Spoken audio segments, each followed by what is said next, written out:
I'm Teisha Bader with Shalom TV's news update for Friday, October the 11th, 2013. An IDF reserve colonel was killed overnight in the West Bank in a suspected terror attack.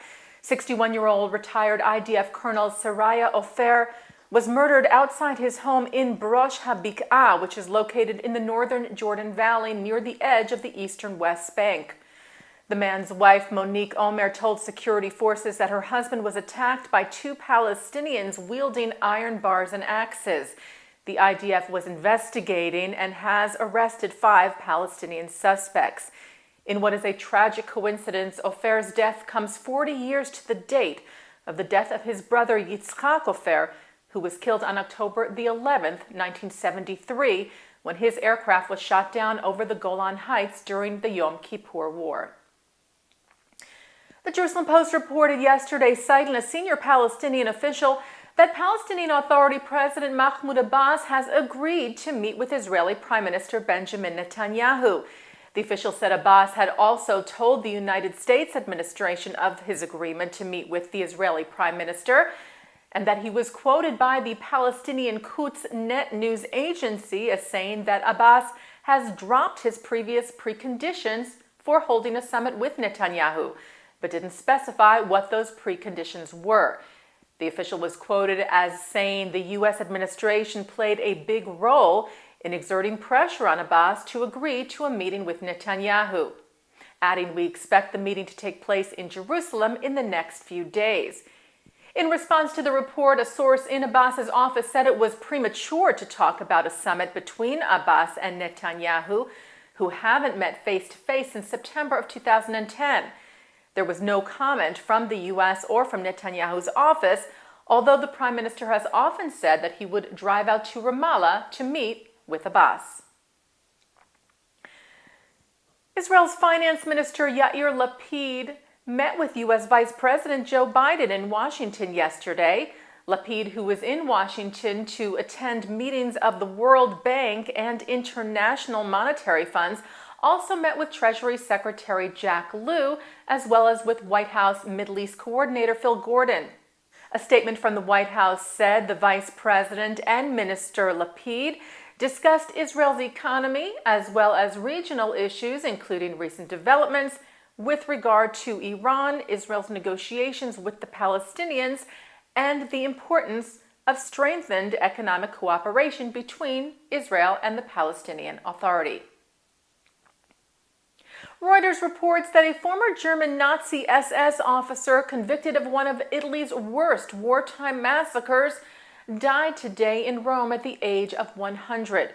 Erich Priebke had been living under house arrest in Rome after being sentenced to life imprisonment back in 1998 for the killings of 335 civilians in the Ardeatine caves near Rome in March of 1944.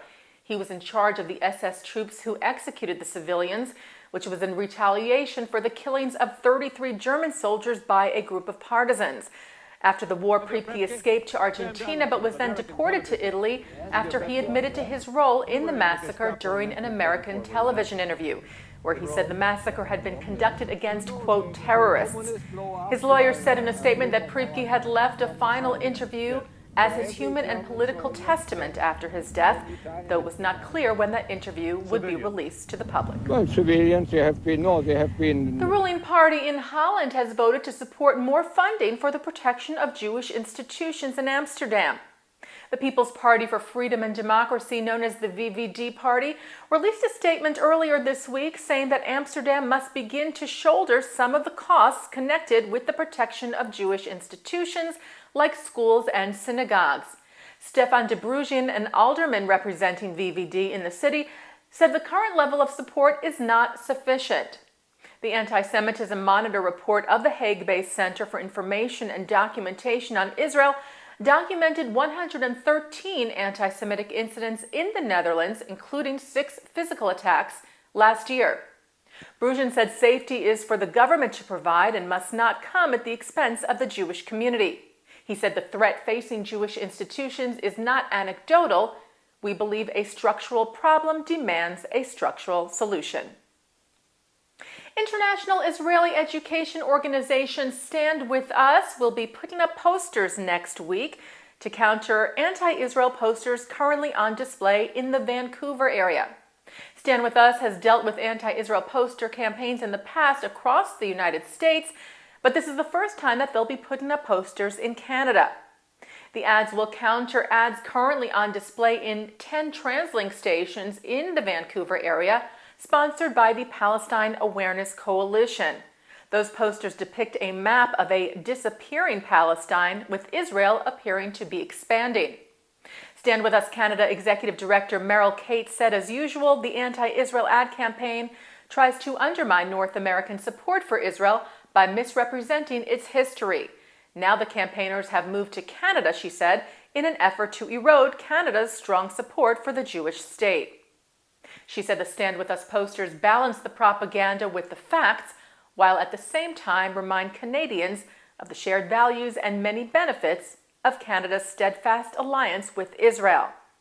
The Stand With Us ads run October the 14th through November the 14th. The Jewish Week reports that a theater in Washington, D.C. has changed its plans for a controversial Israeli play due to growing pressure and threats of a boycott. According to the Washington Jewish Week, Theater J, which is located in the city's JCC and is backed by the Jewish Federation of Greater Washington, was sent to perform the play The Admission, written by Israeli playwright Moti Lerner, which explores allegations of a 1948 Israeli massacre of Arabs. But after a group called Citizens Opposed to Propaganda Masquerading as Art ran ads and an email campaign stating that community members should stop donating to the Federation, which supports the JCC, the theater decided instead to present the play as a series of 16 workshops in which the audience can give input to the playwright and to the director. The Jewish Week said the workshops will be part of a larger symposium on Israel and on conversations about Israel. And tonight on Shalom TV, you can enjoy the Shabbat Shira concert at 7:30. That follows live Shabbat services from New York City's Central Synagogue, which begin tonight at 6. That's here on Shalom TV and ShalomTV.com. And that's Shalom TV's news update for Friday, October the 11th, 2013. I'm Teisha Bader. Shabbat Shalom.